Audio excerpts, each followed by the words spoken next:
Hello doctor friends, मैं हूं doctor Himanshu त्यागी। मैं डॉक्टर हितेश गर्ग। हमारी ये स्पेशल सीरीज है डॉक्टर्स के लिए, जिसमें आज का हमारा टॉपिक है स्पाइनल कॉर्ड इंजरी पेशेंट्स। आप सबकी प्रैक्टिस में स्पाइनल कॉर्ड फ्रैक्चर के पेशेंट्स आते होंगे। स्पाइनल इंजरी या स्पाइनल कॉर्ड या स्पाइनल वर्टिब्रल फ्रैक्चर के पेशेंट जब आपके पास आते हैं तो बड़ा सवाल ये रहता है कि किसको सर्जरी की ज़रूरत है और किसको नहीं। आप में से कुछ प्रैक्टिसिंग ऑर्थोपेडिक सर्जन्स भी हैं जो कि स्पाइन की प्रैक्टिस नहीं करते, आर्थ्रोस्कोपी आर्थोप्लास्टी करते हैं, या कुछ पल्मोनोलॉजिस्ट हैं या एमबीबीएस डॉक्टर्स या फिर ईआर प्रोफेशनल्स जिनकी डेली एक्टिविटीज़ में या प्रैक्टिस में काफ़ी स्पाइनल कॉर्ड इंजरी के पेशेंट्स आते होंगे।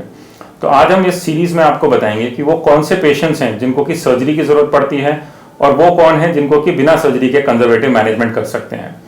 तो मैं हितेश सर से रिक्वेस्ट करूंगा कि हमको बताएं कि अपनी प्रैक्टिस में वो कैसे डिसाइड करते हैं कि किसको सर्जरी की जरूरत है और किसको नहीं। दोस्तों, जब भी मेरे पास कोई स्पाइन फ्रैक्चर का मरीज आता है तो उसमें मैं कैसे डिसाइड करता हूं कि इसको ऑपरेशन की जरूरत है या इसको बिना ऑपरेशन के हम ठीक कर सकते हैं। उसके लिए आमतौर पे हम 3 इन्वेस्टिगेशंस करते हैं, एमआरआई, सीटी स्कैन और एक्सरे। एक्सरे में हमें उसकी स्पाइन की अलाइनमेंट का पता चलता है। एमआरआई में ये पता चलता है कि उसकी जो नसें हैं या स्पाइनल कॉर्ड है वो कितनी दबी हुई है और उसके लिगामेंट कितने टूटे हुए हैं। और सीटी स्कैन पे हमें फ्रैक्चर की मॉर्फोलॉजी का पता चलता है। अब ये डिसीजन कि इसका ऑपरेशन होना चाहिए या नहीं होना चाहिए, ये इसका बड़ा साइंटिफिक मेथड है। इसके लिए हम टीलिक्स टीलिक्स स्कोरिंग का इस्तेमाल करते हैं। इसको मैं आपको एक एग्जाम्पल के जरिए बताऊंगा। ये एक 20 साल की लड़की जो काफी ऊंचाई से गिर गई थी, उसको L1 में फ्रैक्चर हो गया था। तो इस फ्रैक्चर के कारण उसके जो पांव में ताकत थोड़ी सी कम हो गई थी, जिसको हम बोलते हैं इनकम्प्लीट न्यूरोलॉजिकल डेफिसिट। तो टीलिक्स स्कोरिंग में सबसे पहले हम फ्रैक्चर की मॉर्फोलॉजी को स्टडी करते हैं। तो जो हमारी रीढ़ की हड्डी है इसको हम 3 कॉलम में डिवाइड करते हैं। जो आगे की वर्टिब्रल बॉडी होती है इसको 2 कॉलम माना जाता है, एंटीरियर कॉलम और मिडिल कॉलम। और जो पीछे की हड्डी होती है इसको हम बोलते हैं पोस्टीरियर कॉलम। तो अगर इसमें हम देखें तो इसमें हम ये जो हड्डी है L1, इसका एंटीरियर और मिडल ये दोनों कॉलम टूट चुके हैं, तो इसको हम बोलते हैं बर्स्ट फ्रैक्चर। तो मॉर्फोलॉजी के बेस पे फ्रैक्चर को 4 हिस्सों में डिवाइड किया जाता है। पहला होता है कंप्रेशन फ्रैक्चर। कंप्रेशन फ्रैक्चर होता है जिसमें सिर्फ और सिर्फ आगे का कॉलम टूटता है और उसको 1 नंबर दिया जाता है। जैसे इस केस में एंटीरियर और मिडल ये दोनों कॉलम टूट चुके हैं तो इसको हम बोलते हैं बर्स्ट फ्रैक्चर, जिसको 2 नंबर दिए जाते हैं। जिस केस में पीछे का हिस्सा जो तीसरा कॉलम भी टूट जाता है उसको हम बोलते हैं कि इसको ट्रांसलेशनल इंजरी हो गई है, तो उसको 3 नंबर दिए जाते हैं। और चौथा होता है डिस्ट्रैक्शन, मतलब ये तीनों कॉलम टूट के जो हड्डी एक दूसरे से अलग हो गई है उसको बोलते हैं डिस्ट्रैक्शन इंजरी, और इसको हम 4 नंबर देते हैं। अगर हम इस सीटी स्कैन को बड़े ध्यान से देखें तो हम देखेंगे कि जिसका पीछे का कॉलम है, पीछे की जो कॉलम की हड्डी है वो भी टूटी हुई है। यहाँ पे ये पीछे का जो इसको बोलते हैं सुपीरियर आर्टिकुलर फैसिस, जो पीछे का जोड़ है वो टूट चुका है।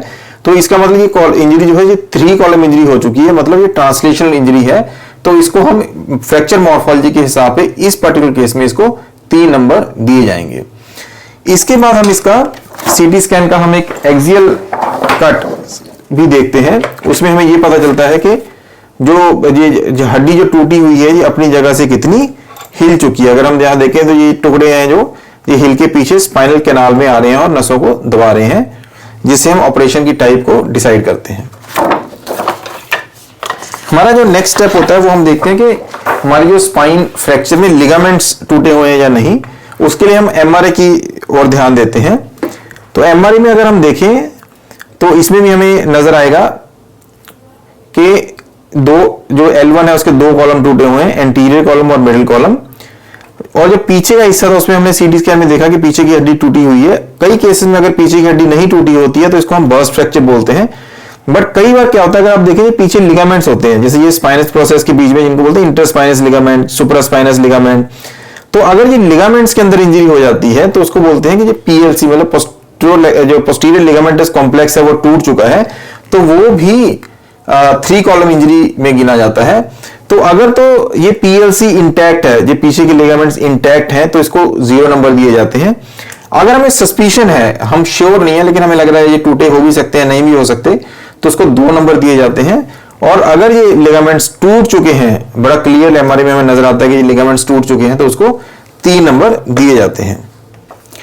इसके साथ साथ हम इसके एक्सियल कट को भी देखते हैं, जिसमें हम ये देखते हैं कि नसें कितनी दबी हुई हैं, क्योंकि अगर नसें दबी होती हैं तो उसमें उन नसों को डीकम्प्रेस करना, जो उन पे से दबाव हटाना बड़ा जरूरी होता है। तो इसमें अगर हम देखें तो यहाँ पे L1 पे ये जो हमने सीटी स्कैन में देखा था कि ये हड्डी के टुकड़े पीछे आ गए और इन नसों को दबा रहे हैं, तो ये टाइप ऑफ सर्जरी डिसाइड करने में हमें हेल्प करता है। टीलिक्स स्कोरिंग में जो तीसरा पॉइंट है वो हम पेशेंट का न्यूरोलॉजिकल स्टेटस चेक करते हैं। जैसे हमें पता है कि जो रीढ़ की हड्डी है वो सिर्फ हड्डियों की नहीं, इसके अंदर स्पाइनल कॉर्ड और नसें भी होती हैं, और फ्रैक्चर की वजह से स्पाइनल कॉर्ड या नसों को डैमेज हो सकता है। हम जो पेशेंट का न्यूरोलॉजिकल स्टेटस चेक करते हैं, अगर उसकी न्यूरोलॉजी बिल्कुल इंटैक्ट है, नसों को कोई डैमेज नहीं है, तो इसको 0 नंबर दिए जाते हैं। अगर कोई पर्टिकुलर नर्व रूट इंजर्ड है, जैसे किसी को लंबर स्पाइन में फ्रैक्चर है और मान लो L3 का फ्रैक्चर और L3 नर्व रूट इंजरी हो गई, इसकी वजह से उसका घुटना नहीं उठ रहा, नी जो है उसका घुटना कमजोर हो गया है, तो ये एक नर्व रूट की इंजरी हुई, तो इसको 2 नंबर दिए जाते हैं। अगर कंप्लीट स्पाइनल कॉर्ड इंजरी है, मान लो किसी को D10 या D9 पे फ्रैक्चर हो गया, जिसकी वजह से स्पाइनल कॉर्ड कट गई और उसके जो नीचे का हिस्सा बिल्कुल काम करना बंद कर गया, जिसमें 0 पावर है, तो इसको भी 2 नंबर दिए जाते हैं। लेकिन अगर किसी को इनकम्प्लीट इंजरी है, इनकम्प्लीट मतलब जैसे D10 पे फ्रैक्चर है लेकिन नीचे कुछ पावर है, इसकी पावर की ग्रेडिंग होती है 1 to 5। अगर किसी को पैर चल रहे हैं लेकिन पावर कम हो गई है, इसको बोलते हैं कि इसको इनकम्प्लीट स्पाइनल कॉर्ड इंजरी है, इस स्पाइनल कॉर्ड में अभी कुछ ताकत बची हुई है, तो इसको एक्चुअली 3 नंबर दिए जाते हैं, क्योंकि इसमें ऑपरेशन करना और ज्यादा जरूरी है, क्योंकि इसकी हम स्पाइनल कॉर्ड को बचा सकते हैं। उसी तरह कॉर्डा इक्वाना इंजरी, मतलब लंबर स्पाइन में जब कॉर्डा इक्वाना होती है, अगर कॉर्डा इक्वाना का मतलब होता है इसमें सिर्फ नसें होती हैं लंबर स्पाइन में, अगर उसकी इंजरी की वजह से किसी को यूरिन में कंट्रोल चला गया है, या पेशाब की जगह पे सुनपन आ गया है, या लैट्रिन पे कंट्रोल चला गया, या लैट्रिन की जगह पे सुनपन आ गया है, जिसको कॉर्डा इक्वाना इंजरी कहा जाता है, तो उसको हम 3 नंबर देते हैं। तो हमने फ्रैक्चर मॉर्फोलॉजी स्टडी की, हमने लिगामेंट की इंटेग्रिटी, मतलब लिगामेंट्स फ्रैक्चर हुए हैं या टूटे हैं या नहीं, ये स्टडी किया, और न्यूरोलॉजिकल स्टेटस स्टडी किया। इन तीनों को हमने नंबर दिए, फिर हम तीनों को हम जोड़ लेते हैं और एक स्कोर पेशेंट का आ जाता है। अगर वो स्कोर 4 से कम होता है तो मतलब इस मरीज को ऑपरेशन की जरूरत नहीं है, इसको कंजर्वेटिव तरीके से बेड रेस्ट से या ब्रेसेस पहना के ठीक किया जा सकता है। अगर ये 4 से ऊपर आता है स्कोर, तो मतलब ये सीरियस इंजरी है, और इसमें हम जितना जल्दी इसमें ऑपरेशन करेंगे, सर्जरी करेंगे, उतना उसको ज्यादा लाभ होने की संभावना है। तो ऐसे केसेस को आमतौर पे ऑपरेशन रिकमेंड किया जाता है। अब कई बार स्कोर 4 आ जाता है, जब एग्जैक्ट 4 आता है तो उस टाइम ये सर्जन चॉइस होती है। सर्जन पेशेंट की फैमिली के साथ बैठ के हम डिस्कस करते हैं कि क्या फायदे हैं, क्या नुकसान है। अगर मान लो कोई पॉलीट्रॉमा है, जैसे उसमें हम कोशिश करते हैं कि इसको ऑपरेशन करके जल्दी मोबिलाइज किया जा सके। अगर कोई हाई रिस्क फैक्टर्स होते हैं तो हम कोशिश करते हैं कि इसको ऑपरेशन रिस्की है, जैसे किसी की हार्ट की कंडीशन ठीक नहीं है, तो उस केस में हम आमतौर पे कंजर्वेटिव की ओर चले जाते हैं। तो जब किसी की स्कोरिंग 4 आती है तो उसको हम ऑपरेशन से भी ठीक कर सकते हैं और बिना ऑपरेशन के भी ठीक कर सकते हैं। तो उस particular case to case basis पे सर्जन डिसीजन लेते हैं कि इसमें ऑपरेशन करना चाहिए या नहीं करना चाहिए। तो जैसा आप लोगों ने देखा, अभी सर ने आपको समझाया कि किस पेशेंट को सर्जरी की जरूरत है, ये आप उसके एक्सरे, एमआरआई और सीटी स्कैन पे बेस्ड डिसाइड कर सकते हैं। अब हमारे पोर्टल पे हमारे डॉक्टर मित्रों के बहुत सारे सवाल आते हैं स्पाइनल कॉर्ड इंजरी को लेकर, तो मैं उनमें से सारे सवालों के तो जवाब नहीं दे सकता, बट जो कुछ इंपॉर्टेंट सवाल हैं जो हमारे पोर्टल पे या फिर हमारी वेबसाइट के थ्रू या यूट्यूब चैनल के थ्रू आपने हम तक भेजे हैं, अब मैं उनके जवाब दूंगा। तो पहला सवाल जो हमसे बड़ा कॉमनली पूछा जाता है वो है रोल ऑफ स्टेरॉइड्स के बारे में। हमारे काफ़ी डॉक्टर फ्रेंड्स हैं जो हमको पूछते हैं कि स्टेरॉइड देने चाहिए कि नहीं। तो जैसे methyl prednisolone most commonly given steroid है जब भी स्पाइनल कॉर्ड इंजरी का पेशेंट आता है। ज़्यादातर ट्रायल्स में इसका न्यूरोप्रोटेक्टिव एक्शन दिखाया गया है, लेकिन आजकल जो लेटेस्ट एडवांसेस में जब इसका फेज 3 ट्रायल्स हो रहे हैं तब उसमें काफ़ी जगह पे भी क्वेश्चन आए कि क्या इसका एक्चुअल में न्यूरोप्रोटेक्टिव एक्शन है कि नहीं। इनिशियल स्टडीज़ में ऐसा दिखाया गया कि इसका न्यूरोप्रोटेक्टिव एक्शन है, क्योंकि ये सेल डेथ कम करता है, इन्फ्लेमेशन कम करता है, और जो मेम्ब्रेन लिपिड पेरोक्सिडेज जो एक्शन रहता है उसको भी कम करता है।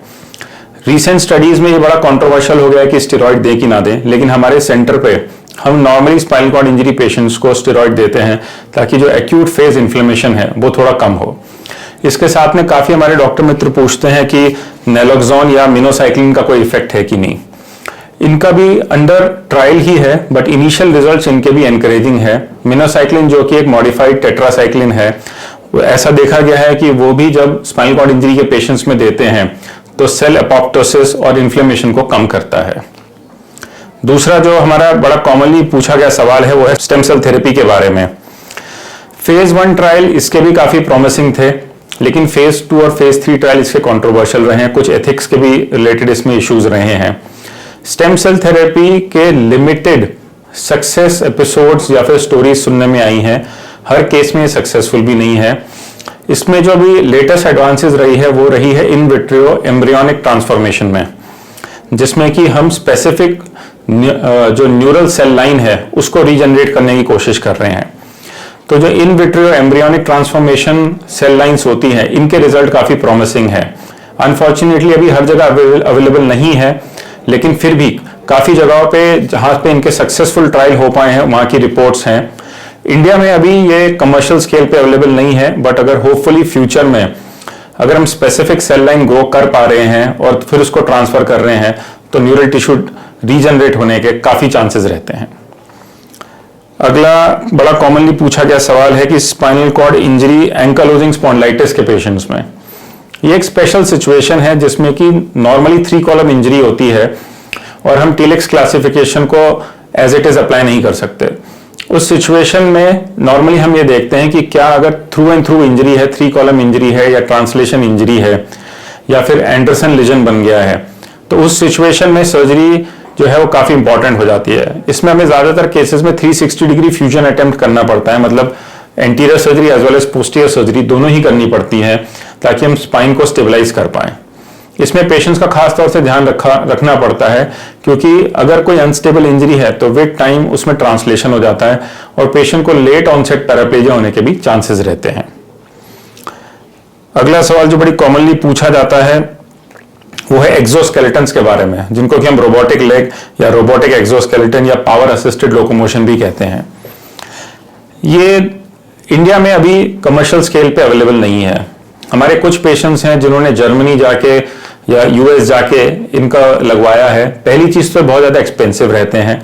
रिसेंटली अभी एफडीए ने इनको अप्रूव कर दिया है, लेकिन फिर भी इनका जो मेन फंक्शनल या पेशेंट के रिहैब पे जो इफेक्ट है वो अभी बहुत अच्छे से स्टडी नहीं हो पाया है। ये डेफिनेटली हेल्प करते हैं क्योंकि पेशेंट अपने आप से रोबोटिक एक्सोस्केलेटन पहन के चल पाता है, खड़ा हो पाता है। इसका पॉजिटिव इफेक्ट उसके कार्डियोवैस्कुलर स्टेटस पे भी देखा गया है, खासतौर से जब हम उसमें अच्छे से गेट ट्रेनिंग करके पेशेंट को हेल्प कर पाते हैं। इसी का एक एक्सटेंशन रहता है जिसको हम ब्रेन मशीन इंटरफेस कहते हैं या फिर हम ब्रेन इंटरफेस प्रोस्थेसिस कहते हैं, जिसमें कि अभी कोशिश ऐसी कर रहे हैं कि जो प्रोस्थेसिस हैं वो ब्रेन स्टिमुलेशन से असिस्टेड रहें, या फिर जैसे अगर ब्रेन में हमने सोचा है तो हम उसको उस प्रोस्थेसिस को उस तरह से मूव कर पाएं। इसमें अभी पूरी सक्सेस नहीं मिली है, बट फिर भी अभी अंडर ट्रायल है और अगर ये हो पाता है नियर फ्यूचर में तो ऑफकोर्स ये स्पाइनल कॉर्ड इंजरी के पेशेंट्स के लिए एक बहुत बड़ा कदम रहेगा। इसमें और भी कुछ तरह के जो अभी प्रोस्थेसिस अप्रूव हुए हैं एफडीए से, जैसे रीवॉक है या एक्सो है या इंडिगो, ये इंडिया में अभी बहुत कॉमनली अवेलेबल नहीं है, बट एफडीए ने अप्रूव किए हैं। जैसे जैसे इनकी कॉस्ट कम होगी हो सकता है ये इंडिया में भी हमें अवेलेबल हो जाएं। अगला जो बहुत कॉमनली सवाल हमसे पूछा जाता है वो पूछा जाता है स्पाइनल कॉर्ड स्टिमुलेशंस पे। हमारे एक्सपीरियंस में स्पाइनल कॉर्ड स्टिमुलेशन का इफेक्ट बड़ा लिमिटेड रहा है। बेसिकली अगर हम क्रोनिक पेन सिंड्रोम्स की बात करें उसमें इनके रिजल्ट काफी अच्छे हैं, और दूसरे हमें जहां पे लगता है कि इसकी यूजफुलनेस है वो है अगर ब्लैडर बाउल डिसफंक्शन है तो स्पाइनल कॉर्ड स्टिमुलेटर से उसमें भी थोड़ी हेल्प मिली है। मोटर रिकवरी 100% होने के चांस अभी तक हर पेशेंट में ऐसा नहीं हो पाया है।